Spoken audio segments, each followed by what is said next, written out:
আসসালামু আলাইকুম রহমতুল্লাহি ওবরকাতুহু।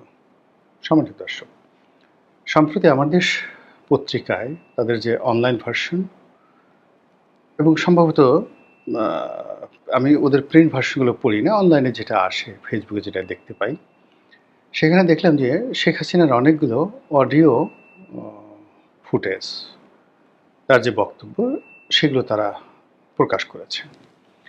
তার কিছু টেলিফোন সংলাপ, অতীতের সংলাপ তারা নিয়মিত প্রকাশ করে যাচ্ছে।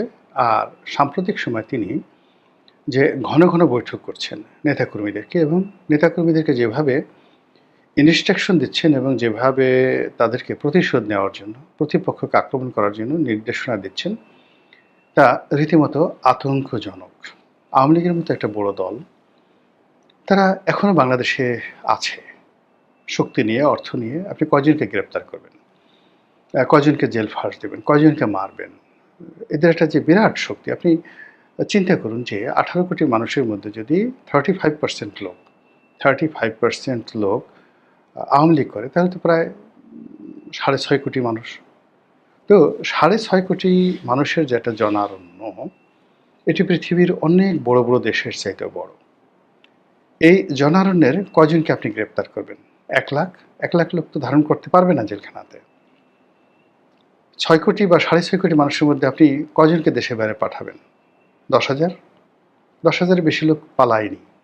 দেশের বাইরে ১০,০০০ও যায়নি। আমার কাছে মনে হচ্ছে ১,০০০ ২-৩ লোক দেশের বাইরে যেতে পেরেছে। আর দেশের মধ্যে হয়তো ৪-৫ লোক বাস্তুচ্যুত হয়েছে। পটুয়াখালীর লোক কুড়িগ্রাম গিয়েছে, কুড়িগ্রামের লোক ঢাকায় এসেছে, ঢাকার লোক খুলনাতে গিয়েছে। এইভাবে লাখ পাঁচেক লোক বাস্তুচ্যুত হয়েছে। কিন্তু কমিউনিকেশনের কারণে তারা ওই এলাকা থেকে আরও ভয়ঙ্কর হয়ে পড়েছে। যেমন ধরুন একজন নেতা, পটুয়াখালীর একজন নেতা, ফরিদপুরের একজন নেতা, তিনি তো মূলত উপজেলা চেয়ারম্যান বা নেতা, তিনি বান্দরবনে চলে গেলেন বা কুড়িগ্রামে চলে গেলেন, নীলফামারীতে চলে গেলেন। তিনি সেখানে খুঁজে, খুঁজে ওখানকার আওয়ামী লীগের যারা নিরীহ নেতা, তাদেরকে তিনি সংগঠিত করবেন এবং তাদের মধ্যে মিশে যাবেন, তাদের আত্মীয় রূপে, এবং তাদেরকে ভরসা দেবেন, টাকা থাকলে টাকা দেবেন এবং তাদেরকে দিয়ে যে কোনো একটি রাজনৈতিক কর্মকাণ্ড ঘটাবেন। এই যে গেরিলা প্রকৃতির যে কর্মকাণ্ড, এটা শিখিয়ে দিতে হয় না, এটা স্বয়ংক্রিয়ভাবে চলতে থাকে। নেতা না হুকুম দিলেও কিন্তু এই কাজগুলো চলতে থাকে এবং এভাবে পৃথিবীর বহু, বহু বিপ্লব সংগঠিত হয়েছে। লেনিন, ইলিশ ভ্লাদিমির লেনিন, তিনি তো বহু বছর বিদেশে ছিলেন, রাশিয়াতে ছিলেন না। কিন্তু বিদেশে থেকে ওই যুগে তিনি রাশিয়ার সেই বলশেবিক বিপ্লব, এটিকে তিনি নেতৃত্ব দিয়েছিলেন। আবার আয়াতুল্লাহ খামেনি, তখন তার যাকে বলা হয় ফেসবুক, টুইটার কোনো কিছু ছিল না। এমনকি টেলিফোনে ফ্রান্স থেকে সরাসরি ইরানে কথা বলার কোনো সুযোগ ছিল না। কিন্তু তিনি ইরানের মতো একটা বড় বিপ্লব ঘটিয়ে দিলেন, যা কিনা এখনও ইরান এমন একটা শক্তি হয়ে গেছে, সারা দুনিয়াকে তারা নিয়ন্ত্রণ করছে বলতে গেলে। ভয় দেখাচ্ছে, বন্ধুত্বের আবরণে ডাকছে। রাশিয়া, ভারতকে তারা একত্র করে ফেলেছে, আমেরিকা, ইউরোপকে তারা ভয় দেখাচ্ছে। তো সব মিলিয়ে যে মানুষটির কারণে এই বিপ্লব সংগঠিত হয়েছিলেন, তিনি কিন্তু প্রবাসে ছিলেন। তো অতীতের যদি আপনি এই ধরনের সফল বিপ্লব, ফিরে আসা, রাষ্ট্র পরিবর্তন করা, সরকার পরিবর্তন করা, এই জিনিসগুলো দেখেন, সে তুলনায় বর্তমান জামানাতে এই কর্মগুলো করা অনেকটা সহজ। আগে যেখানে ১০ মাস লাগতো, এখন সেটা ১০ দিনে সম্ভব। আগে যেখানে ১০ বছর লাগতো, এখন সেটা বলতে গেলে ১ মাসের মধ্যে সম্ভব, টেকনোলজির কারণে। নচেত যে আওয়ামী লীগ গত ১ বছর আগে ক্ষমতাচ্যুত হয়েছে এবং যেভাবে ক্ষমতাচ্যুত হয়েছে এবং যেভাবে শেখ হাসিনা দেশের বাইরে চলে গেছেন, আমার তো মনে হয় যে ৭০-এর দশকে হলে, ৮০-র দশকে হলে ১০ বছরের আগে তো কথাই বলা যেত না।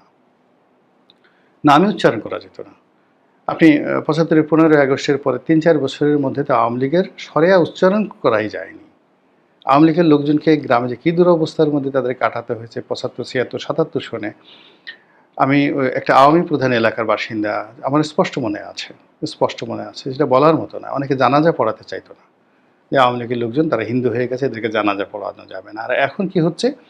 আওয়ামী লীগের লোকজন ঝটিকা মিছিল করছে, বাইরের মানুষ তালি দিচ্ছে। এখন সামাজিক মাধ্যমে শেখ হাসিনার পক্ষে স্লোগান হচ্ছে, লক্ষ, লক্ষ মানুষ লাইক দিচ্ছে, কমেন্ট দিচ্ছে, শেয়ার দিচ্ছে। অথচ এই মানুষগুলো গত ১ বছর আগে আওয়ামী লীগের বিরোধী ছিল। যেটা বলছিলাম যে শেখ হাসিনার যে বক্তব্য প্রচার করেছে আমার দেশ, তার মাধ্যমে স্পষ্টত বোঝা যাচ্ছে যে শেখ হাসিনা খুব দ্রুত কিছু একটা করতে চাচ্ছেন। এর কারণ হলো তার বয়স এখন প্রায় ৮০ বছর। তিনি তার সীমাবদ্ধতা জানেন এবং তিনি জানেন যে এখন তাকে প্রতিটা সেকেন্ড কাউন্ট করতে হচ্ছে।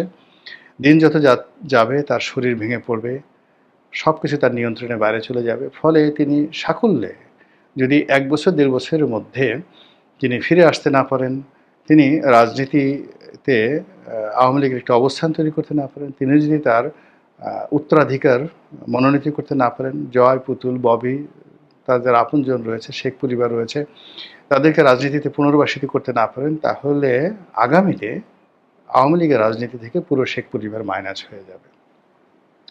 ফলে তার ১৫ বছরের সরাসরি অভিজ্ঞতা, আর রাজনীতিতে সে কত বছর হলো? উনি ১৯৮১ সনে এসেছেন বাংলাদেশে। ৮১ সন থেকে এই পর্যন্ত প্রায় ৫০ বছর হয়ে গেল।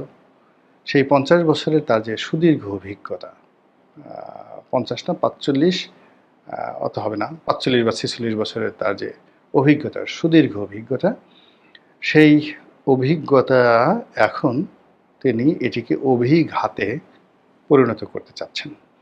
২ নম্বর হলো যে তিনি ইতিপূর্বে ভারতে নির্বাসনে ছিলেন বঙ্গবন্ধু হত্যাকাণ্ডের পরে। তখন তার বয়স অল্প ছিল, টাকা ছিল না, অসহায় ছিলেন। তো এখন সরকারের হিসাব অনুযায়ী যদি তিনি ১৫ লক্ষ কোটি টাকা পাচার করে থাকেন, আর এর মধ্যে যদি তার হাতে এখন ক্যাশ ২-৩ কোটি টাকা, ২-৩০০ কোটি টাকা থাকে, মানে ২-৩০০ কোটি হবে না, ২-৩ লক্ষ কোটি টাকা, মানে ১৫ মানে চুরি চামারির টাকা পয়সার হিসাবও করতে পারি না ঠিকমতো। আমি এখনও ঠিকমতো টাকা গুনতে পারি না। ২-৩ লাখ টাকা গুনতে দিলে আমার ভুল হয়ে যায়।